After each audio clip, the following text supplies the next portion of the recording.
Saudara, kita coba lanjutkan akan serial Natal tentang sejarah pemenuhan janji keselamatan bagian ke-7 tentang pernyataan Injil salib di Migdal Eder.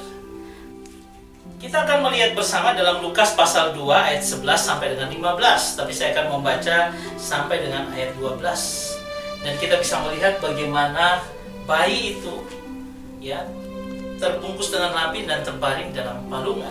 Ya, dikatakan seperti ini, yaitu tanda bagi gembala. Hari ini telah lahir bagimu juru selamat, yaitu Kristus Tuhan di kota Daud.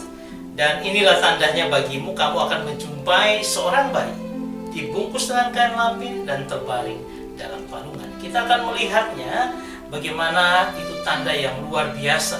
Ya, saudara yang terkasih, pada satu Masehi, ya boleh dikatakan seperti itu, Yusuf dan Maria dalam Lukas pasal 2 ayat 8 sampai 10, mereka sampai di Bethlehem Efrata, tempat mereka akan mendatangkan akan keluarga Yusuf ini.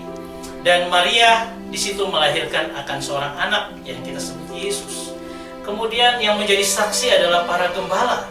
Kemudian itu merupakan sebuah permulaan dari kabar baik yang luar biasa sampai bagi kita semua.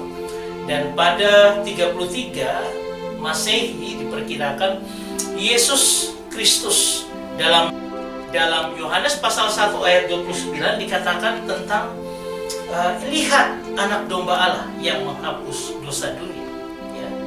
Nah, kalau kita melihat ini adalah kisah tentang bagaimana Kristus menjadi korban yang sempurna bagi kita semua. Itu berhubungan dengan Migdal Eder, ya, di mana pada saat sekarang ini sekitar tahun 2020-an kita ada 22, yaitu saya dan Anda sekalian melihat dalam Roma pasal 12 ayat 1 yang menyatakan bahwa persembahkanlah tubuhmu sebagai persembahan yang hidup, karena salib Kristus yang memberikan kita berani mempersembahkan hidup kita sebagai persembahan yang hidup. Dan semua ini terkait dengan apa yang disebut dengan Migdal Eder. Semua bermula dari apa yang disebut dalam Migdal Eder, ladang pengembala di Efrata, ketika di situ Kristus hadir. Saudara yang terkasih, kita bisa melihat luar biasa kasih Tuhan dalam kehidupan kita. Dan kita akan melihat satu persatu bagaimana menjumpai akan seorang bayi, apa maknanya bagi kita. Tuhan memberkati kita semua.